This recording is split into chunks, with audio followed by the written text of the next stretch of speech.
I'm going to take you back in history. Think back maybe 20, 30 years. There was 5 words that had got the world's attention, and we were terrified of the outcome of this event as it unfolds. And I want to ask you if you remember these 5 words that were spoken. Houston, we have a problem. You remember that? Okay. Well, we have a problem in Kansas. Now, it's not out in space. It's right here on the ground, and it's in Topeka. Topeka, we have a problem. And one of my very good friends and advisors is Dr. Hall at the University of Kansas, who's the head of the chairman of the Economic Research Department, I call it. Anyway, a very knowledgeable, very credible man. And so he has a little graphic that describes, in his view, what the Kansas budget is going to happen in just a few years.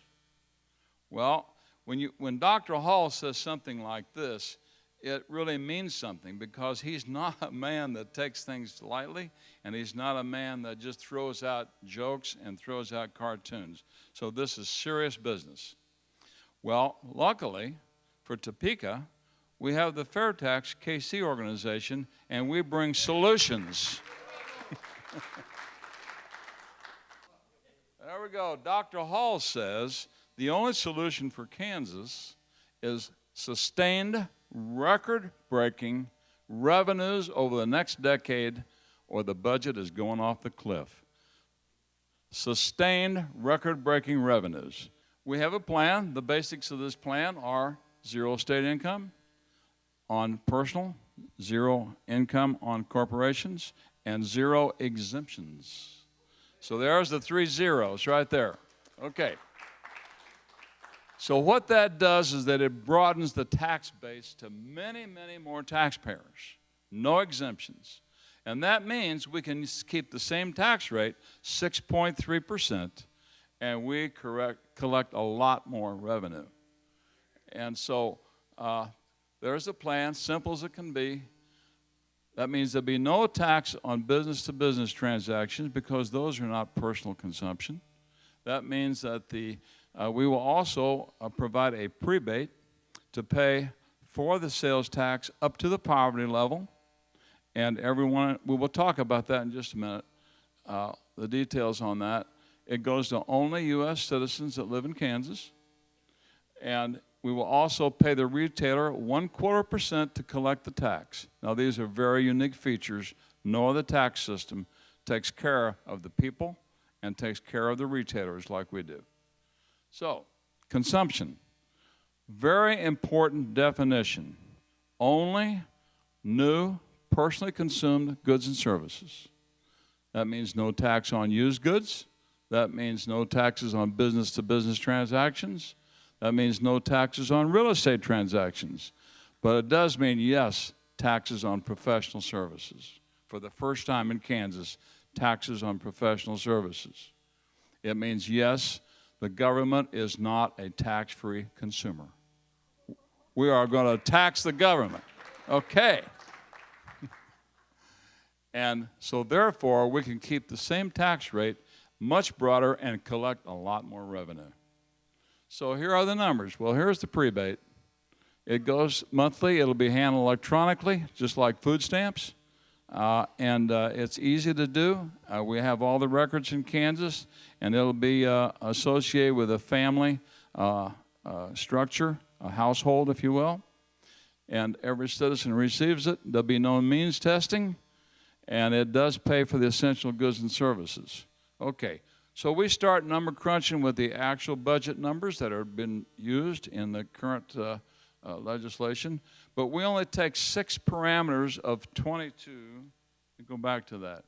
There are 21 separate sources of revenue in the state of Kansas. We just take those that are associated with income, and that's what these are. So these are the numbers that we are going to replace with a consumption tax, and that total is $5.674 billion. Remember that number. So we start off and say, well, how are we going to raise that kind of money? All these people want to defend exemptions. Well, we don't care about exemptions because they're going to go away, or if somebody feels like they have an exemption that they deserve, then they'll have to go to the legislature and justify it. Instead of years and years of legacy exemptions and in huge amounts, they're going to have to justify their exemptions on the basis of the new definition. So we start with the gross domestic product in Kansas, which is revealed by the National Bureau of Economic Analysis. All the economists use these figures. So the gross domestic product in Kansas in 2013 will be about $147 billion. Personal consumption, the economists have shown years and years, 85% of GDP is personal consumption. It doesn't vary more than 0.5% from one year to another. So we use the same percentage. So that means that the personal consumption in Kansas is $125 billion. Simple, we apply 6.3% to that figure. What do we get? $7.8 billion. And that is more than enough to fund the state government for these 6 sources. That's $2 billion more than we need, and excuse me, we call that a surplus. All right, so Dr. Hall says, with this kind of a tax system in Kansas, you will have tremendous economic growth. Businesses will not be taxed. Businesses will not be collecting taxes. As a matter of fact, what businesses do on the income side is no business of the federal government or the state government. So how about that? It won't even be reported. So all the cost of compliance, which is enormous, it's been estimated at 22% of the tax collected, will go away. What do you think? Businesses can now focus on being businesses instead of tax collectors. But what that does is it takes the favor factory out of the system, and that's the opposition.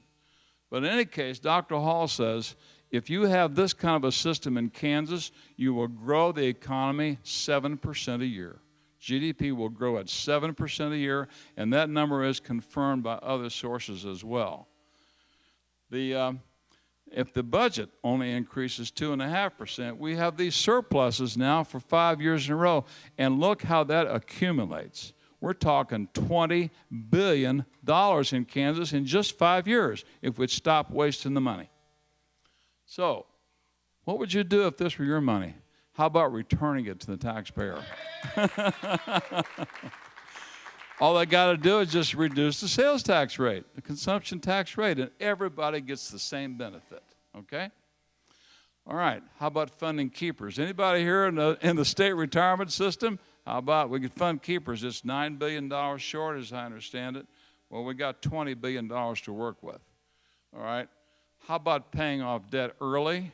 Pay off debt, that means Kansas would be the highest bond rating. That means if we want to finance a project through bonds, we get the best rates. And the local governments now are going to have a windfall because the local governments will have a broader tax base, and now professional services are taxed, and there's no exemptions. So the county and local governments are going to have a windfall of tax revenues using this system. What could they be doing with it? How about lowering property taxes, huh? That's the most hated tax of all in the state of Kansas. All right, so this is your money, and that's what you should tell them you want done with it. Okay, so what has the state been doing with your money? Well, let's follow the money. Let's take the actual revenue collected in 2011 of these 6 sources. 6.7 billion was collected. Did that go in the bank account? No. Only 5.1 went in the bank account. What happened to the rest? 19% of the individual income taxes were rebated, 33% of the corporate taxes, and 45% of the state sales tax was rebated. Okay, so what have they been doing with this money? How about building roads? $1 billion a year we build roads. We got the finest roads in Kansas. Do we need more roads in Kansas? How about just taking a little bit of that and fund a tax reform for 1 year so we can get to the new system? Okay, let's talk about where we're spending the money on state subsidized health care. Can you imagine 98,000 people right now in the state of Kansas have subsidized health care? it's going to go to 446,000 or more in just a few years. What's that going to do? This is Medicaid, this is Obamacare under the KEYS program, unsustainable. So how about payments to illegal immigrants? They've estimated this to be something in excess of $200 million. How about 47 categories that I found of called tax credits? So these are tax credits. These are assets that are traded now between companies because they have been listed in the tax code. The Favor Factory, $229 million. The Favor Factory in total is an enormous drain on the taxpayers' revenues and sources. We estimate that to be $300 million. You add all these numbers up, do we have a budget problem? Do we have a revenue problem? I don't think so. So what does all this cost? Well, the Beacon Hill Institute has given us a roadmap on how to do this in the state of Kansas. It's a very fine think tank in Boston. And so they have identified Kansas as one of the typical states that has an income tax-based system. And if it were converted to a consumption tax, they estimate that over a period of the startup phase, there'd be 90% savings in the Department of Revenue because of so many tax claims that they process.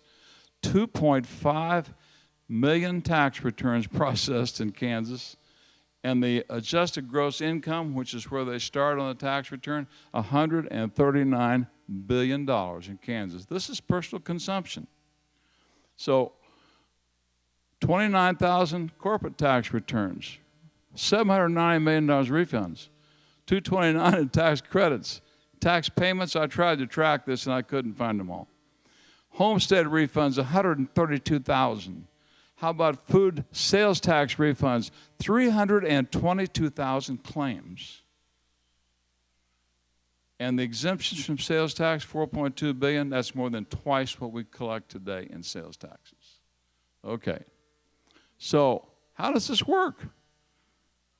300 registered lobbyists? How about money taken from the withholding accounts and given directly to the companies and bypass the appropriations process? Is that interesting or what? So we have these peak programs, and we have the high PIP program, and we have 47 categories of tax credits.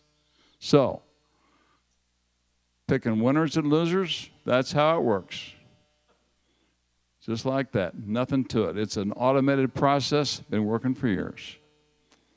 Okay, the governor and legislature pick winners and losers, and how they doing picking winners and losers? Not very good.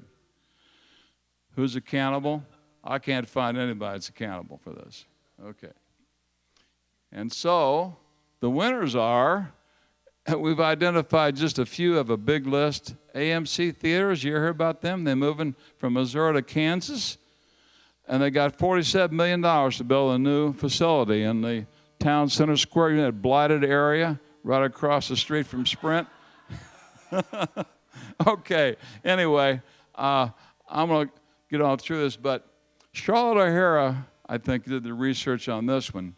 It works through tax, sales tax, property tax abatements, $800 million worth in Johnson County alone going to the Favor Factory. Okay. As usual, taxpayer pays it. 100,000 people out of work in Kansas. 61,000 private sector jobs lost last year. Favor Factory, political elite, and they're kind of dusting off the March to Zero plan from last year. Make believe, never happened.